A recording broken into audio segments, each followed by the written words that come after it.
Thank you for joining us. But yeah, the title, it's a little controversial because I guess if you're a director of product design, it's always like, let's be design driven. Let's try get the company design driven and focused on design. But you're saying it's not the goal.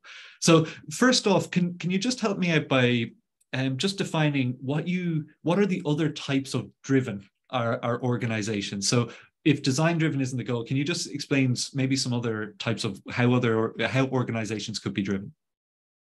Yeah, I guess it's a good, fair starting point. I recognize that it's maybe not the most popular approach, especially speaking to designers and being a designer myself. But I have to say, and we're all kind of observing that these days, businesses these days are really struggling. And we see even major successful companies are being forced to make really tough choices, like you said, for the name of profit.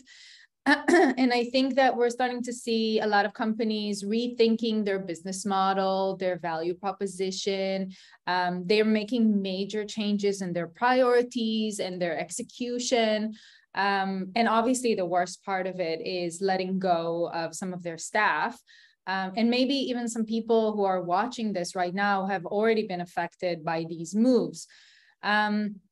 And it's no secret, right? It's no secret that most organizations are for profit and therefore are business driven. And they do get to be influenced by these external factors like sales, like how the market is going, like a lot of pressures from the investors, the shares, value dropping.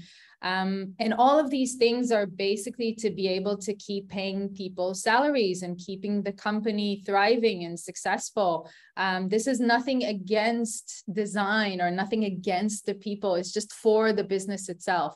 But I do see that a lot of companies outside of that are also under the assumptions that if we create a business value for our product, they assume users would just follow along with that. And that obviously could lead to some devastating results.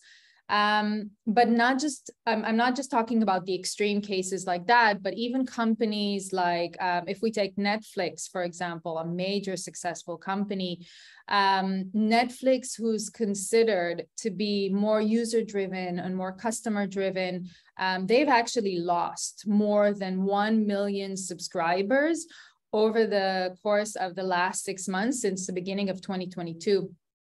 And the thing is, this decision that they've made that caused them to lose over 1 million subscribers by increasing their monthly fees, their subscription fees, it was not driven by consumers. It was not driven by a user need, obviously, and it goes against that in a lot of ways. But they were sort of forced to make that tough decision. They didn't have any choice. And they even predicted that they would lose more. Like they predicted, I think I read somewhere that they predicted that they would lose 2 million subscribers in the first half of 2022 because of that move.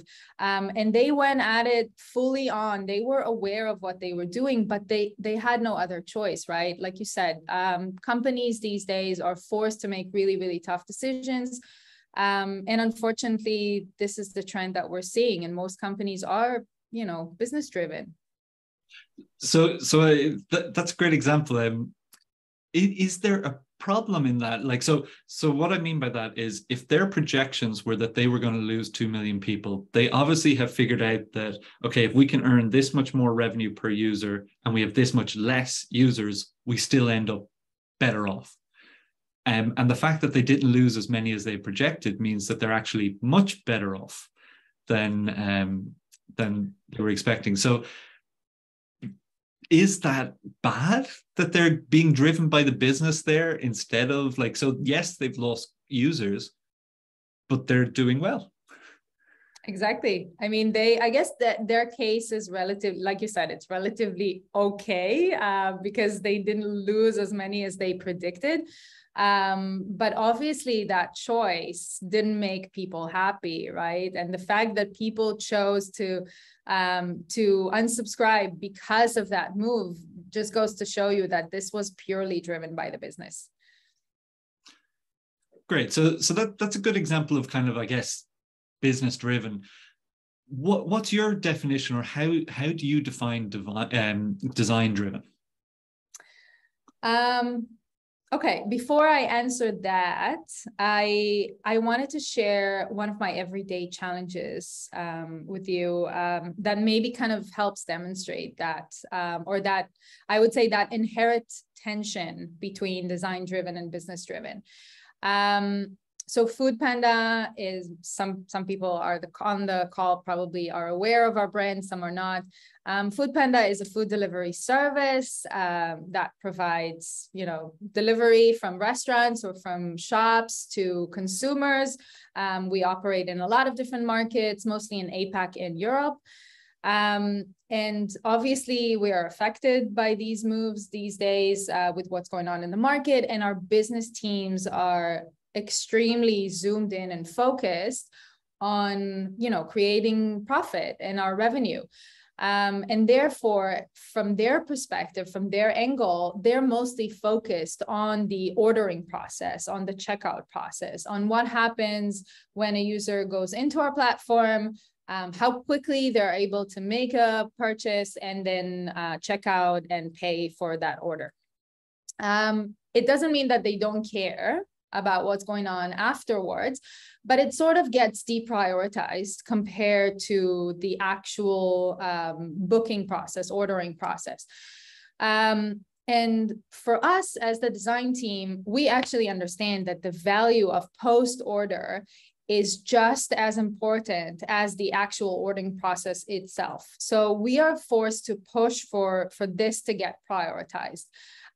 We know that the journey doesn't just end after a customer completed their purchase. We know that they keep coming back to check on their ETA. They keep coming back to chat with the rider or to ask for help if they really need that help. And that step in that process sometimes will determine whether or not they're going to come back. And I would even say that that step of the process would influence their brand perception of us. A lot of the chats that I have with my friends here in Singapore, when I ask them about, their opinion about FoodPanda, some of them would even describe a very negative opinion only because they had one negative experience where they didn't get the food that they ordered, or it was extremely late and they couldn't get the help that they wanted.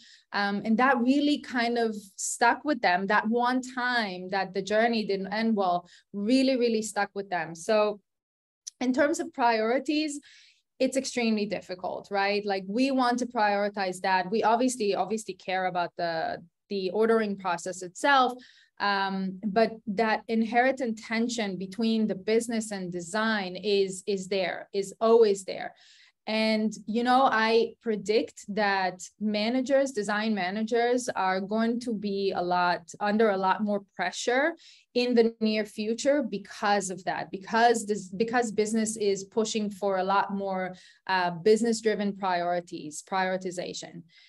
That was a bit of a long example, but just to answer your question, how is that different, right? What is design driven to me? First of all, usability. We put usability first. We aim at problem solving. We are driven by a need.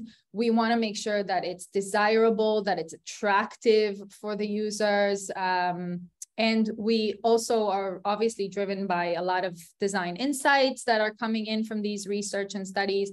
But one other thing that I would like to point out that really makes something design driven, in my opinion, and I think a lot of companies kind of neglect that or take that for granted, is design needs to be a critical stakeholder in the decision-making process and the prioritization. So that to me is very, in a nutshell, what is design driven to me. And obviously in terms of the assumption is that if users are happy and we meet their needs, then the business will be too.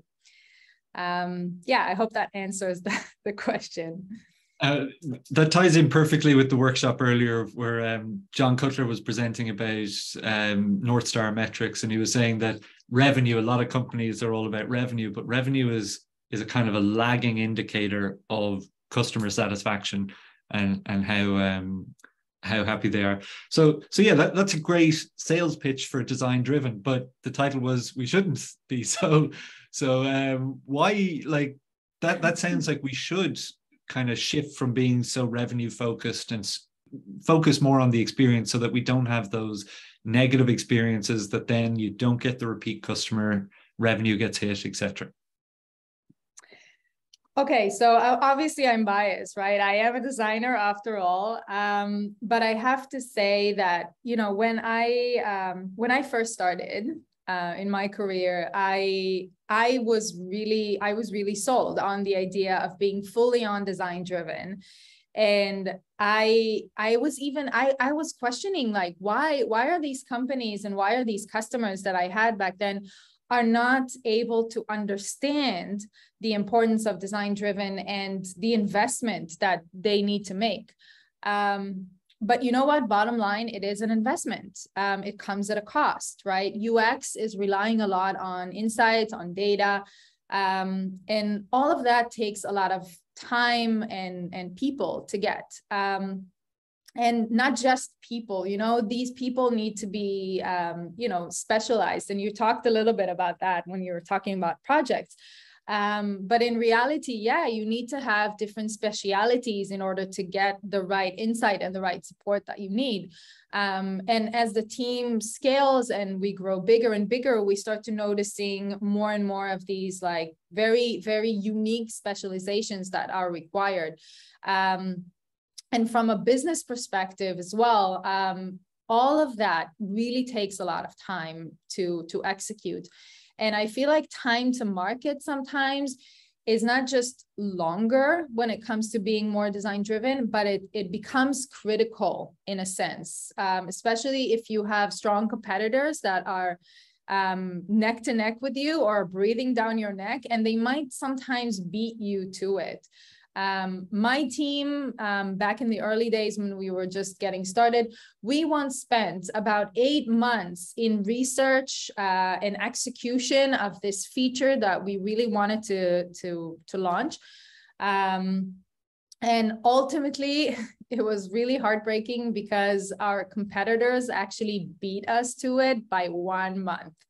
We were working so hard. We were trying to kind of find that right formula. We were trying to fine tune things. There were a lot of technical difficulties that we encountered. We finally were able to solve almost everything just to see the competitor launching the same exact thing 1 month ahead of us. And that's tough. That's really, really tough. And honestly, I feel like creating really good quality insights and really good quality design work and UX work, it takes a long time. And trying to find that, that is trying to expect design to do both excellent quality and unbelievably fast speed is what leads to burnout. And I think you mentioned that as well early on. You can do that. It is possible to do that, I would say, for a short period of time, but it's almost impossible to expect teams to be acting so quickly on that over a long period of time. Bottom line is creativity, innovation, really good quality design work requires time and space to be executed properly. And that's my opinion. And that's why you kind of have to find a good balance between business driven and design driven. You can't just have, you know, an extreme. Yeah, so it was kind of a whirlwind of going up and down with that example. So like what I took away from that though was the 8 months. And so you ended saying that creativity and innovation takes time, but obviously we can't be waiting forever. People's salaries have to be paid and things like that. So how do you find that balance? So I guess that's touching on we shouldn't be solely design driven so that we can get some kind of balance in there. But how do you find that balance? It's hard to find that right balance, I would say.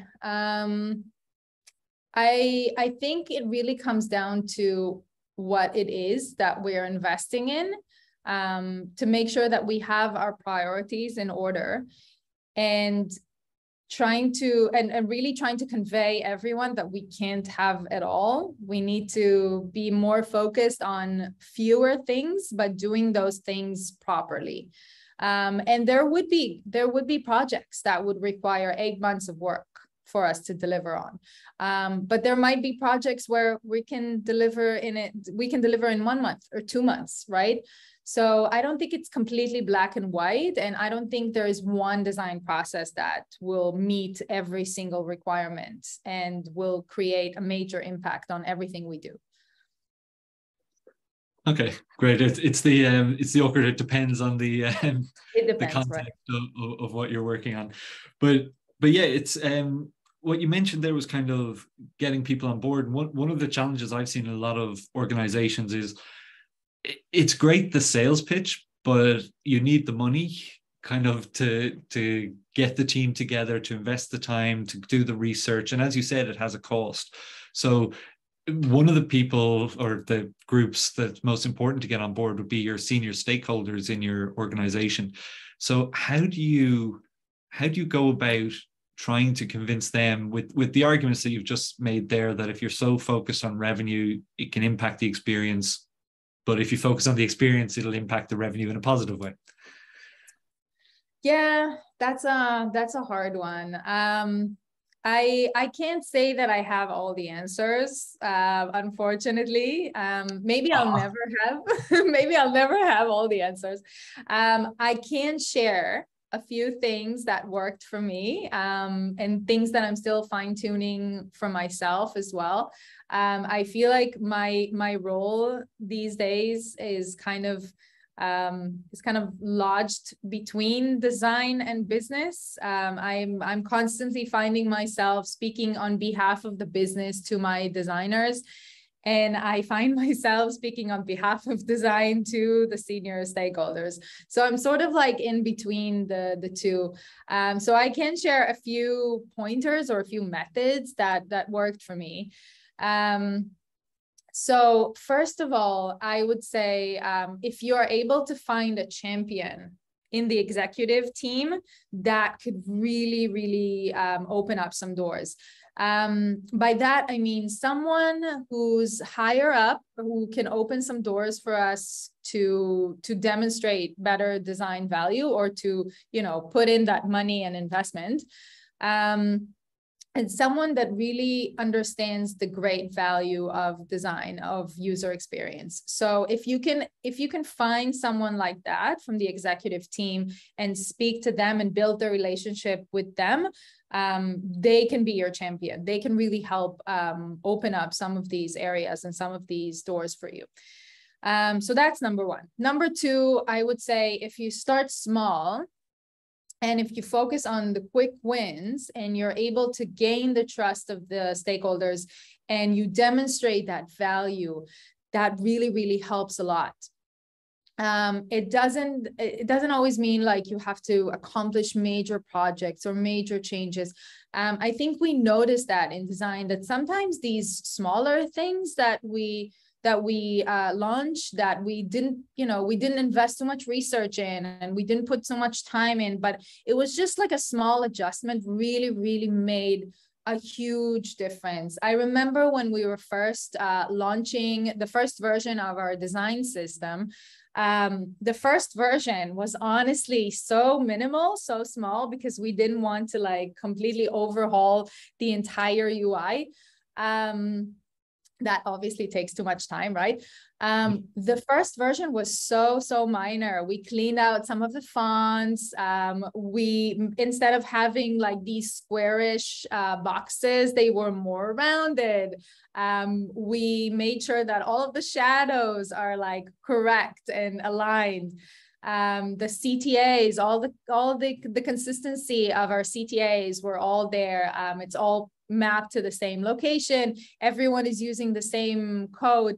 So from the stakeholders' point of view, they were like, honestly, I heard this multiple times.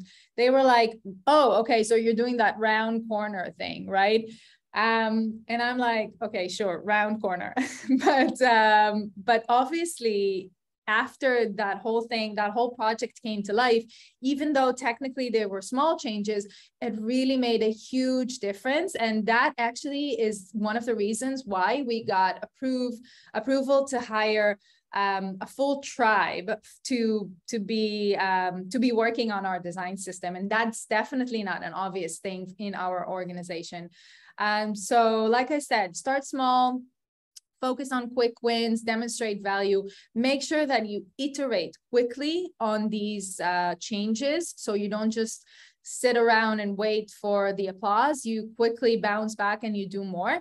And one thing that I keep telling my team, especially my management team, is that you can use your design thinking methods to really paint a pretty picture for the stakeholders, literally, right? Like these are your skills as designers. You can create a really nice deck to pitch your ideas. You use your storytelling skills in order to sell this and make sure that they understand it, and you really paint a pretty picture for them. And finally, my last tip of the day is to pick your battles. Honestly, I can't emphasize that enough. Again, when I was there's some war stories there. Oh my God, yes. First, when I was getting started, honestly, I fought for everything. I was like, everything is critical, everything is important, everything is related to everything. But it's really not. It's really not. Sometimes you don't have to be fully on design driven. Sometimes you just need to push through and get this out. Sometimes the business value does triumph the user need at certain areas, and really save those battles for when you really need it. But after saying all of that, I have to say that for me, from my personal experience, the thing that I found the hardest to do, and maybe it's just a matter of luck, right? But maybe that's why it was so hard, is to find a champion in the executive team, because it's so dependent on luck as well.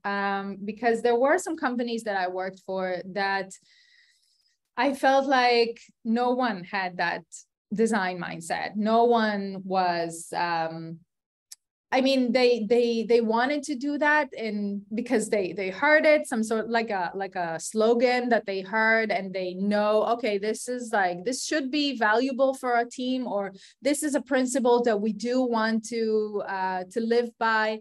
But when it came down to writing the checks and paying the price, that's when they go, but you know, the investors and the company and the profit and the revenue and all of that.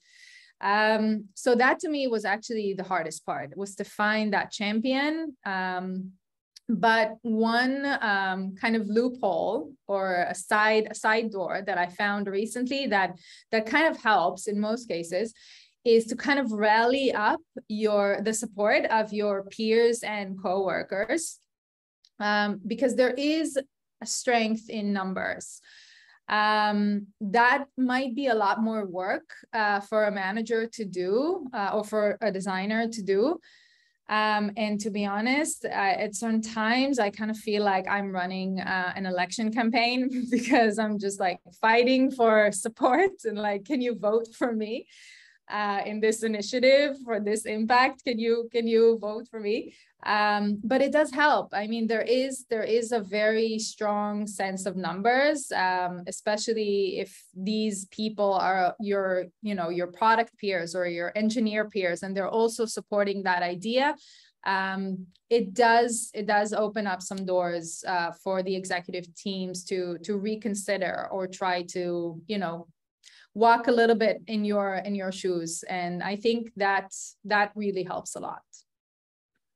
Great. So the kind of rally the troops to either convert it and create a champion, or the other one I just want to dig in a bit more, because I think it's a very common in my experience anyway, the whole rounded corners or the coloring in department. I've heard it being called before, which won't go into. But how did you mentioned then though that you were able to demonstrate, even though you were, I guess, just tidying up the fonts, making it a more coherent and a nicer flow for the users, you said that that was the win that helped you to grow. How did you demonstrate the value of that, and how did you attribute it to the work that you were doing, so that you got that follow-on investment? That one was, oh my God, that was a lot of work. It was a lot of work, and I'll tell you why.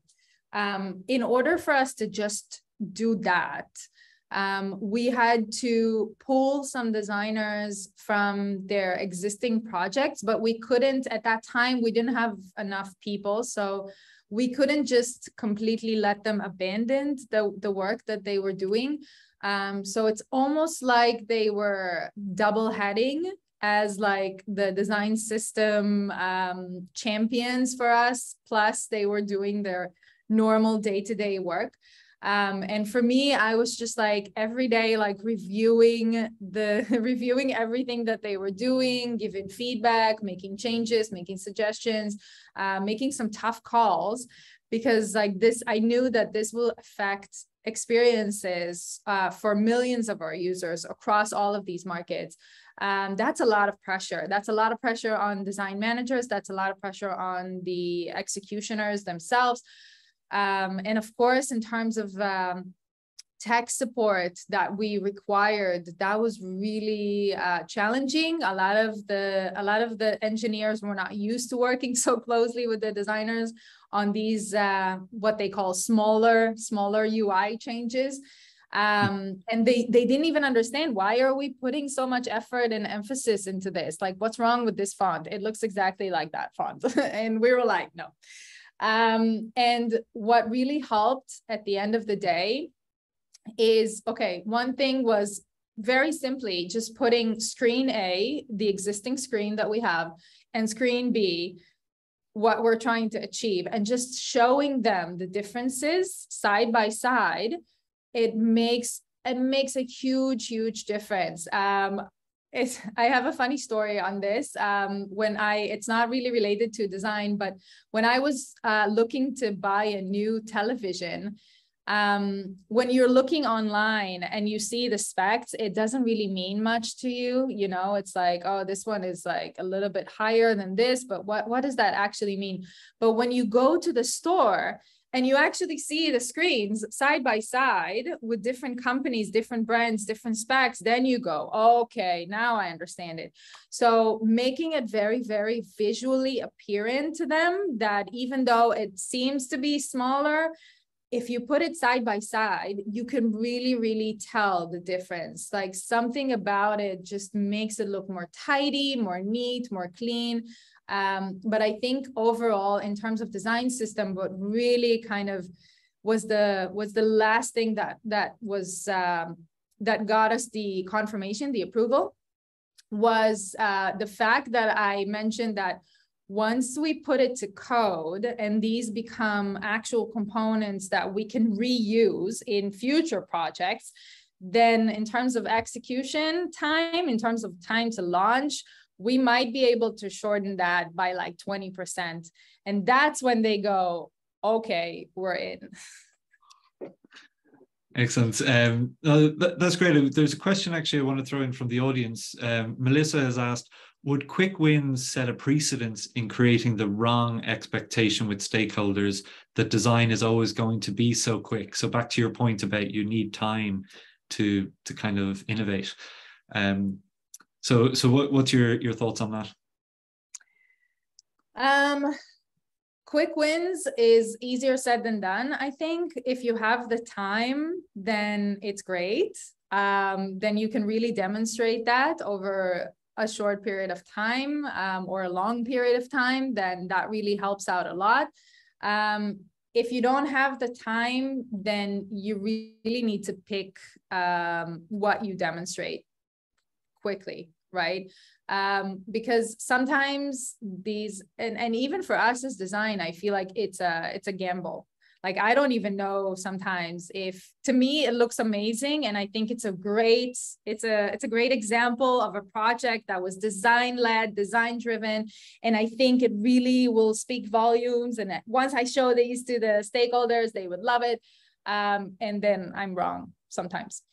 And same goes when we execute something for our users, right? We can execute something and we are 100% confident that they're going to love it and it's going to increase conversion, increase retention. And it doesn't, you know, and my best case scenario, it might not change anything, best case scenario. And worst case scenario, it actually causes more damage than good. Yeah.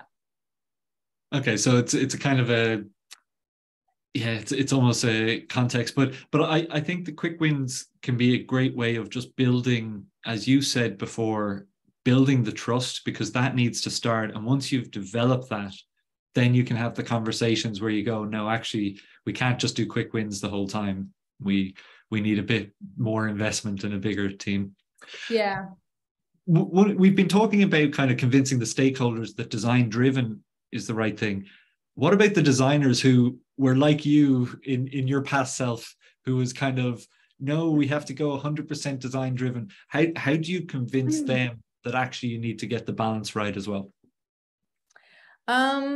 Okay, so there's multiple angles to this and multiple ways to demonstrate that. I would say, first of all, feedback is the most tangible way.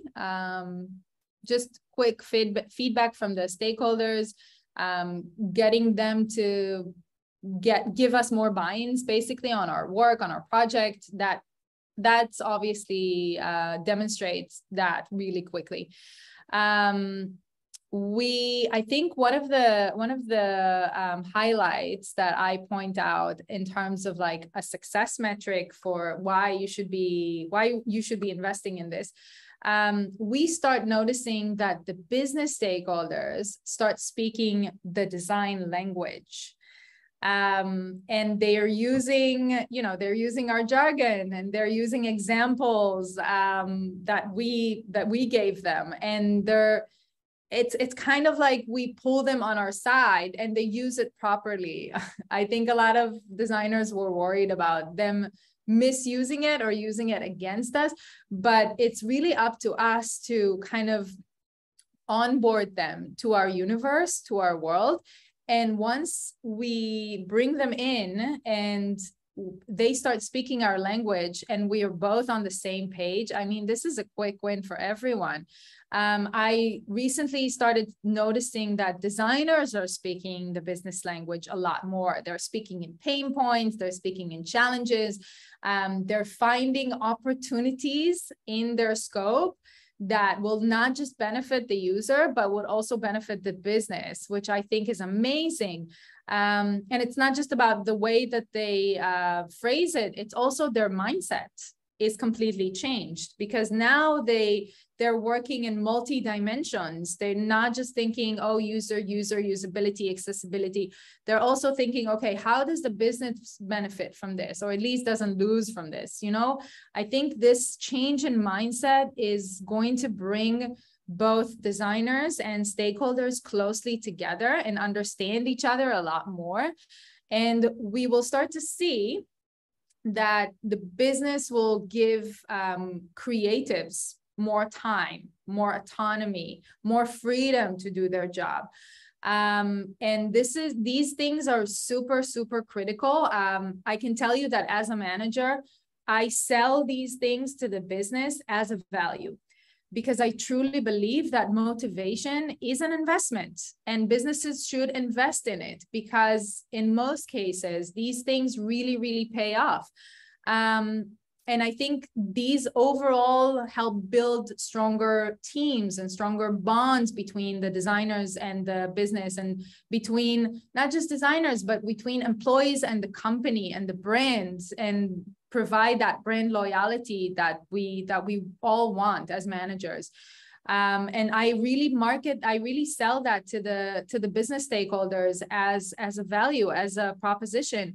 And one thing that I've noticed recently, funny enough, is we've started noticing a rebound of employees that are looking or trying to find their way back into our company, because we do invest in that full spectrum of motivation and allowing people time and growth.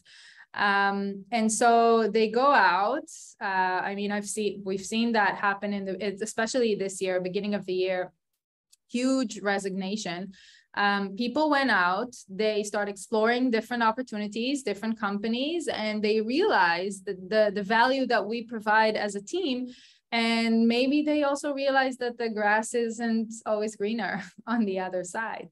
So that to me is 100% value proposition that I sell to the business teams as well. And that allows them to give us a little bit more time to think creatively outside of box, and to give my team and my designers more autonomy. Brilliant. Now that was great. I love the example of, because a lot of people, they think two companies are the exact same, but very different cultures in different places and what you can get. So it's great to see that people are coming back. Unfortunately, we've run out of time. I could dive into a few more questions there, but thank you very much for sharing that. And I hope everybody out there enjoyed it as well. So thank you, Shiran. Thank you. Thank you so much for having me, and have a great Thursday and almost weekend to everyone.